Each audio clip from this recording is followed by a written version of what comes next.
I'm Steve. I'm kind of part of the Ignite team, and if you haven't been part of or seen any part of the kids ministry, I highly encourage you to get involved. It's one of the best ministries that, I'm biased, but it's one of the best ministries that we've got. I firmly believe in building up the foundation of our kids and setting them off on the path of where they're going to go. But 3 things that you may not know about me. I used to box and do mixed martial arts. I played tournament level paintball in Paris and doing that over in Chantilly, and actually made the semi-finals on kind of the one-on-ones. Quarterfinals. But quarterfinals, I'm still praising that. And I'm a pastor's kid. So back in the UK, I grew up as a pastor's kid. I wasn't always. I remember my dad used to work for a machine part sales company. And one of his clients, his best clients, was a ice cream manufacturer. And so one day I actually got to go on a journey with him. It's kind of the run-of-the-mill stuff for him, but for me, being so high, it's super exciting. So kind of go on this journey along with Dad to the ice cream factory, and I get shown around, and the manager of the factory actually ends up taking us to the end of the line and getting I'd say hot off the press, if ice cream can be hot, but hot off the press, off the roll, a Magnum kind of fresh up. You've never had ice cream so fresh. It was awesome. I got asked if I wanted them to pay my dad an ice cream. I said yes. Dad sadly didn't. Apparently you can't pay the mortgage in ice cream. I still maintain it's a great currency, but so I basically grew up as a pastor's kid, and I don't know if it was because of that event, but my dad turned up, got invited to become kind of a pastor. He ended up bringing my brother and I to sit down on the sofa. They had some news to tell us, and basically it said, "Look, sorry, we're not going to be getting any more free ice cream. I'm having to go into ministry." I say having, he's getting to go into ministry. So clearly that must have had some form of impact, because as I grew up, I never really wanted to go into ministry. I never really had a heart for it initially. I kind of always wanted to go my own way. God clearly had other plans. And I found in my life, God has always had a bit of a dark sense of humor. And so here I am. So at that moment, it was kind of when I was growing up, I'm always an independent thinker. I'm always an independent actor. I kind of want to go my own way, want to do my own things, want to work things out myself, make my own mistakes, hopefully learn from them, and kind of end up moving away, going to uni, living on myself, and ultimately moving out and developing my own faith as well, so away from my mum and dad. So I kind of grew up under their faith, and then as I fled the nest, or left the nest, I basically developed my own. This is what I mean. Right? I might say some wrong things, but that's good heart. As I left the nest, I kind of developed my own faith from that. And as part of that, I actually developed a real keen interest in philosophy and ethics, in kind of morals, in kind of doing some of that in my sixth form and in my studies, and kind of looking at different philosophies and kind of philosophers and how they thought about stuff. And one of the big questions of philosophy that always came up, and you'd always get different viewpoints depending on which philosophy you looked at, was the question of, does the means justify the ends, or does the ends justify the means? And just by a quick show of hands, you're not being judged, but a quick show of hands, who here believes or thinks that the ends always justify the means? Ooh, no one. Interesting. And if the other way around, who here thinks that the means are always the justification for the ends? That's to say that it doesn't matter what happens as long as it's done the right way. There's no right answer. It's philosophy. All right. But I want to actually propose there's a third option here as well, which is kind of what I want to talk about today. Basically, the third option, and we'll kind of go through this. Child sacrifice. That's not the third. That's not the third option, but that's kind of what we're talking about. But I can see kind of the awkwardness on Father's Day talking about child. So it's less about the actual act of it, but the journey towards it. Which, saying that now also doesn't sound better. But basically, I want to talk to you about the story of Abraham and Isaac, and the story that Abraham went on and the journey that he went on. And we're often talking about in Father's Day, you'll talk about the prodigal son and the father and the huge acts of love and the huge acts of generosity and how big our God is and all the kind of the wondrous things he does. And all of that is true. Like, I'm not taking away from any of that, but I want to kind of talk to you a little bit about a different kind of love that the Father's got for us as well. And that's in the story with Abraham and Isaac. So if we go right back to the beginning, hopefully the words come up on the screen. Genesis 22, 1-6. And it says this. It says, "Sometimes later, God tested Abraham's faith. Abraham, God called. Yes, he replied, here I am. Take your son, your only son, yes, Isaac, whom you love so much. Go to the land of Moriah. Go sacrifice him as a burnt offering on one of the mountains, which I will show you." The next morning, Abraham got up early. He saddled his donkey, took his 2 servants with him, along with his son Isaac. He chopped wood for the fire, burnt offering, and set out for a place God had told him about. On the 3rd day of their journey, Abraham looked up and saw the place in the distance. "Stay here with the donkey," he told the servants. "The boy and I will travel a little farther. We will worship there, and we will come right back." So Abraham placed wood for the burnt offering on Isaac's shoulders, while he himself carried the fire and the knife. And as the two of them walked on together. It's an interesting piece of scripture to start a Father's Day talk on, I admit, because most people will look at this and think of this as the dedication that Abraham had to his God, the faith that he had to his God, that he would take on what most of us will look at and think of such a horrific task or a horrific ask. But if we look at this again and look at this scripture, it's like what we actually see is a powerful example of fatherhood that Abraham has for Isaac, and a powerful example that we as fathers can look at. Because this wasn't just a quick pop off down to the local sacrificial pit, kind of bang on the head, come back, be done, back and home for tea. This is a journey. They've been walking for 3 days before they could even see the mountains off in the distance. And for all of those with kids know that traveling with your kids for even the smallest amount of time can feel like a lifetime. So traveling for 3 days before you even see it in the distance, I don't know how many are we there yet you can go through, but I'm sure that Abraham probably went through a few. And what gets me in this journey is Abraham's honesty with his faith with Isaac through this, and how open he is with his faith, and how much of an example he is to Isaac during this. Because kids being kids, you will always get the awkward questions, right? Always. And in the most awkward of moments, they will always say the wrong thing. When I was growing up, my mum and dad took me down to a hardware store, and that was a quick pop down to the corner hardware store. But we were sat there at the tills and at the checkouts, and next to us there was this huge white and black fluffy dog, the one that's the exact same that's on the paint cans. And me being really young, I was super excited. Very, very loudly exclaimed to Mum and Dad, "Look, Mum, Dad, there's the Durex dog." I've never been ushered out of a shop by my parents that fast before in my life.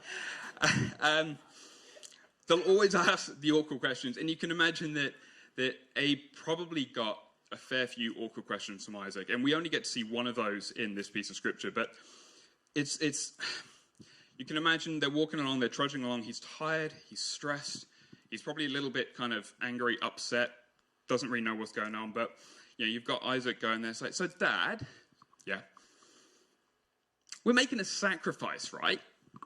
So, yeah. He probably knows where this is going. Don't ask, don't ask, don't ask, don't ask. And we've got the wood. Yes. And we've got the fire. Yes. Don't ask, don't ask. And he knows where this is going.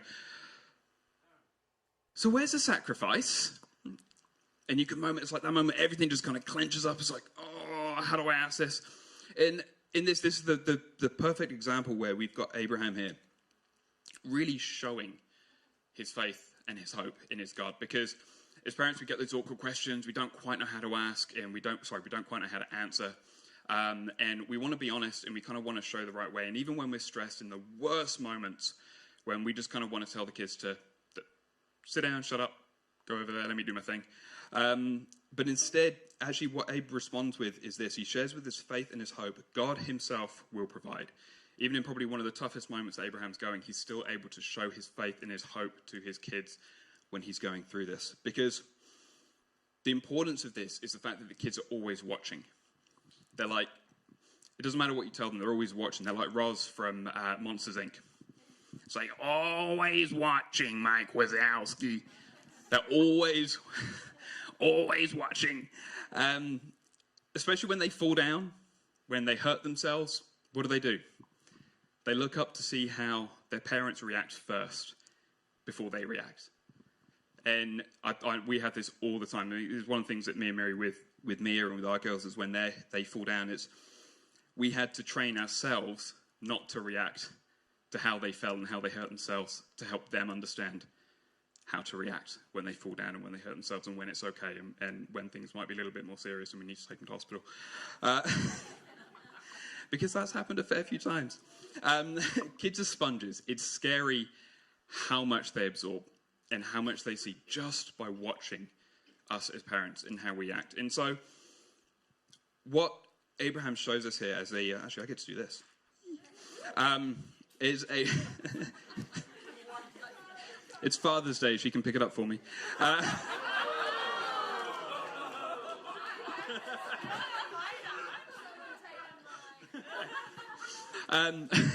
So what we get this is it's an incredible opportunity for us to actually show our kids how we can show how they can relate to the Father. They can relate to God, their faith, their hope through their life, through these mundane, maybe through these stressful moments, through the boring, the highs, the lows, that we don't have to do anything special. We can just see how we react to God. And it's an incredible opportunity that we've got to hit the bullseye of the Venn diagram between God, us, and our kids. God, we always say, is the God of the big, the majestic, the grand, the superior, the miracles. We think that he's such this big, high being that we can never really relate to. And as you delve more and more into the Bible, what you see is through Jesus and how he interacts, and through God and how he interacts, is that more and more it's through the quiet whispers. It's through those small moments of intimacy, of connection, those small challenges and convictions that he gives us, the questions that we can ask of him, but also the questions that he asks of us. And with our kids, again, it's the same. Society tells us kids want all the brand new things. They want all the bright toys, the bright flashing lights, all the biggest and the best stuff, the big parties, the big trips, all the brand new things. And yet, as we grow up through parenthood, is we realize that actually, and this is kind of scientific research has shown that the more the kids have, the more stuff kids get, is actually the less they really kind of get in life, the less they kind of really get out of life. They get bored a lot quicker. And actually, kids there are looking, they probably won't admit it, but they're looking less for all the stuff and more, again, for those small moments, those moments of intimacy, of connection, where they can challenge us and we can challenge them and we can kind of convict them and we can kind of ask their questions and they get to ask all those awkward and annoying questions of us. And then as fatherhood, as fathers in particular, we're told that it's all about our income. It's all about our house, our car, the provision, what we do, what we make, what we fix. It's about what we can do, not who we are as fathers. And there's that pressure. And I know that I've certainly felt it, and I'm pretty sure every single dad in the room has felt that here. And yet actually what we see here from both is God as an example, but actually through parenthood as you work it out, it's not got to do with any of that. But as fatherhood, it's about, same with God, same with the kids, being present. Those small moments of connection, those small moments of intimacy where we can challenge our kids and they can challenge us, where we can ask questions and they can ask us. It's not about any of the big stuff. It's all about that small stuff, that relationship, that journey that we go through. We have this opportunity which we can show our kids through the example of our actions and how we react to them around us, through those small moments, through the highs, the lows, the stress, the strain, getting to church on time when you've got 3 kids and a dog and trying to get a house ready to sell and you are just incredibly stressed. That might be just me, but it's through those mundane and those individual moments in times of connection that we learn how we can really rely on God ourselves and how God has shown us and that how we can then show that to our kids. Proverbs 22:6, it says this: "Start children off on the way that they should go, and even when they are old, they will not turn from it." Me and my dad definitely had our fair share of arguments as we were growing up. I'm pretty sure that we've all kind of been there, especially as you're getting older, you're kind of trying to assert your own independence. And I know that deep down, even when I've questioned my own faith, when I've kind of gone through those moments of working things out myself and being completely honest with you, probably would have called myself a Christian just by the slightest of hair's widths. That it was still there in me because I could see how my mum and dad grew up and how they lived their lives by the convictions that they had, by living with the faith that they did, even when they didn't know what was going on, even when, admittedly, they probably would have been angry at God or wondering what's going on next. They still held true to their values. They still held true to their faith, their love, and their God. And me being 34 now has still stuck with me, seeing that and being able to have that evidence to me of how they live their life and how they relate back to God. So that's kind of something, I guess. And it kind of it relates back to actually one of the tattoos that I've got, which is this one here, which is Jack's compass. If any of you are or know of the Pirates of the Caribbean films, you'll know the compass that Jack Sparrow always has. And it's this magic compass that it tunes itself to the heart, or what the person who's holding it heart wants most in the world. And I got this compass on here because it always reminds me of this verse, which was Matthew 6:21. Wherever your treasure is, there the desires of your heart will also be. See, for me, this and that and showing our kids how we react with our God and our faith in our God is about showing where our heart is. Because as a compass, your headings when you're on a pirate ship, as most of us are during the week, it's about knowing and having that heading of where we are. Because when we know where we're going, it means that we can navigate through the journey and navigate and keep our eyes on that fixed heading. It helps shift our perspective. And the other thing, as the films also show, is that there's no point just having one person know your heading. There's absolutely 0 point just one person knowing the heading, because then all you're doing is just dragging people behind you. But once you share that heading, once you've shared your heart, your focus, it means that those who are with you, your crew, can also share in that desire for that heading, and everyone works towards it. Because ultimately where the ship goes, the crew goes. Part of the ship, part of the crew. It's you're sharing your direction, your focus, your heart, and ultimately your relationship with your God in showing your kids that. I do this. I've got another quote from another film. Me and my brother, when we grew up, we basically learned only to communicate in quotes from films. It's incredible. This was before we got GIFs and memes coming up, and that makes me feel old. But it's like before all of those sort of animated GIFs came out, like we would just communicate in quotes. So there's a TV series which I love, which is called Firefly, which is a sci-fi TV series. Fox cancelled it. It was horrific. But it was a brilliant series, and there's a character in there in a scene fairly early on, and he's going through a spaceport, and he's looking at all these spaceships and where they're going. But he's looking more at the spaceships, he's looking more at the crew than he is the actual spaceships themselves. And one of the crew members come up to him and actually ask him, well, how come you don't care where any of these are going? And he responds with a simple line, which, to be honest, for me was transformative, which is just this. How you get there is the worthier part. He doesn't care where they're going. It's how you get there is the worthier part.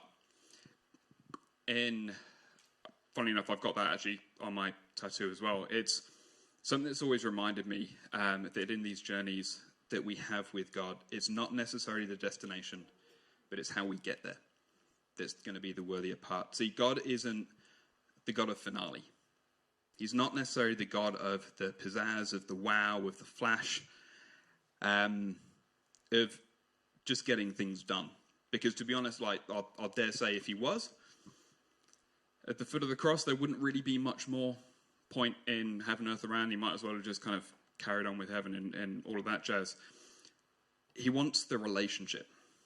He wants the journey. He doesn't focus on the spectacular. He doesn't focus on the flash. He doesn't focus on the bragging. I might even be so bold as to say he doesn't care about the numbers, how many conversions you might get, how many kids you might have in the kids' room. It's about the journey that you're going on and who you're going on with and the impact that you can have with them. He's the God of relationship. and being part of what you're doing. And in seeing that as fathers, we then get to be the fathers of relationship. Not the fathers always going off and bringing in all the big bucks. It's not always about the big house. It's not always about doing all the big things. But it's about having that presence and that relationship with our kids that they remember the most. God didn't have to require a sacrifice so far away of Abraham. He could have said, anywhere, the nearest tree will do. But he wanted Abraham to go on this journey with Isaac. He wanted Abraham to go on this journey to show his faith and share his faith with Isaac. Because Isaac would then go on to do amazing things because of the teachings and the lessons that he observed with his dad. God didn't have to have Jesus come down and live the life that he did. He didn't. Let's face it. Jesus came down and he lived his life the way he did. He died on the cross, came back, and still one of the early moments when Jesus actually ended up coming back after the cross was in disguise, talking to people on a road. And he finished it with a meal to talk to them. He wants to go on the journey with us. As parents, we don't have to bring our... Well, actually, no, we do. We have to bring our kids. And when we do bring our kids, we get this opportunity that Abraham had, that we can share and be an example of our faith and taking our kids along the journey. God's not asking us to do anything different. He's not asking us to do anything out of the norm, any grand gestures, anything that's going to really take it out of our lives. But he just wants us to be an example of faith to our kids, to show them the heading of our compass, to show them the direction that we're going, so that they can then take from that. And as we said in Proverbs, we start them off in the way they should go, so they don't turn from it. Being a dad is about being relationship, being present and doing the life with them. It says here in Deuteronomy 6:6-7, commit yourselves wholeheartedly to these commands that I'm giving you today. Repeat them again and again to your children. And this is the bit that I really get from here. Talk to them when you are at home, when you are on the road, when you're on your journey, when you're going to bed and when you are getting up. All of this is talking about daily life. Talk to your kids. Talk to them about God. Talk to them about your faith. Bring them on that journey. Show them that faith. It's not about doing anything extra special here as parents. And I know that society tells you that in order to be a good dad that you should be, but what we're seeing here in the Bible is the complete opposite. And that's kind of what I love about God and how Jesus acted. It subverts all of societal expectation. And it brings it all the way back to relationship and the small things. At the end of the story, we basically all know what happens. Well, I hope we all know what happens with Abraham and Isaac. But for those of you who don't know, basically they reached the top, had a bit of a giggle, ended up having some good old Kiwi lamb roast, and moseyed back on down, and happy days. And you can imagine those sort of stories afterwards that Abraham and Isaac might have had kind of every Christmas after that. Hey, Dad, remember that time you tried to sacrifice me? Good times. But it's about having those moments with our kids as well. I can remember going to the ice cream factory. I can remember sitting down and being told that we were no longer going to be getting ice cream. But there are so many other stories that I remember with my mum and my dad because they showed me and they took me along on those journeys. And so we as parents and as fathers, we get to do that with our kids as well, that we get to show them where they're going. And hopefully they will remember them because we have shown. It's one thing that we always said with our girls is whenever we tell them off, it's always great that they say sorry, but saying sorry and showing us that you want to do something different is two completely different things. We need to be able to show our kids the way, not necessarily just tell them the way. And so God wants to be part of that whole journey, that whole relationship that we have, and he wants us to be able to share that relationship with our kids. We've got this opportunity that Abe had because, let's face it, our kids are always watching you. And ultimately, they will start their own journey. Even at 6 years old. She's 6. She's 6. Even at 6 years old, it's something that I'm thinking of with Mia and kind of how she's going to be growing up and where she's going ahead in her journey. It's always in the back of my head. because they will grow up and take what we show them, the headings that we show them, and they will go off on their own journeys. And maybe they might move to another country. Maybe they might stay where they are or move to another town, another city.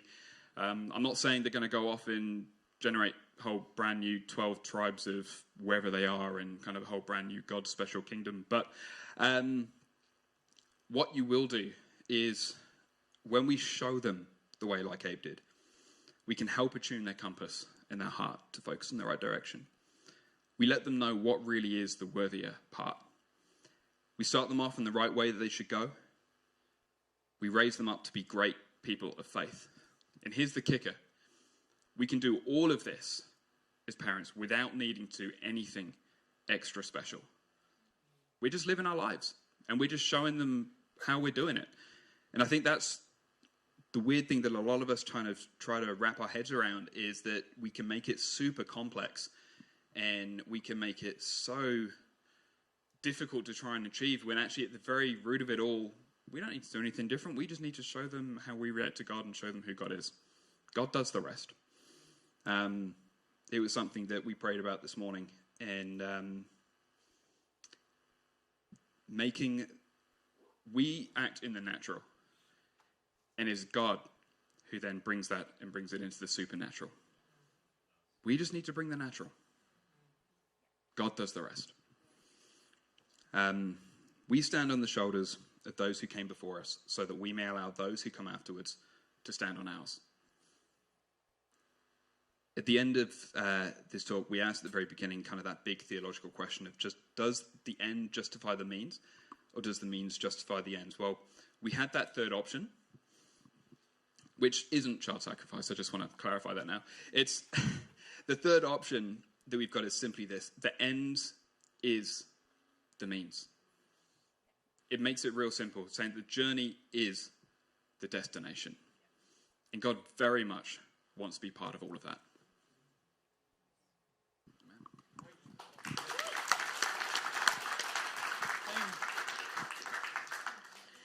Awesome. Brilliant. Thank you so much, Steve. Fantastic word. Be encouraged. And whether you are raising children that are this big or have already flown, it's cool to know that we're still all on the journey until this moment is no longer here on earth and everything becomes new again. We're still all on this journey together, and Father's heart can mentor us as we go on this journey, and then we can then mentor others and bless others no matter where we're at, and no matter whether we're a father or not. We're all given people to be around and to encourage on the journey together. So I encourage you, as you go out this week, continue connecting to the Father heart of God. Continue knowing who you are as his child, that you can walk burst out of his love and his goodness, and that as you walk, that you know the journey that you're on with him, as Steve has talked about. Awesome. Grace and peace, everybody.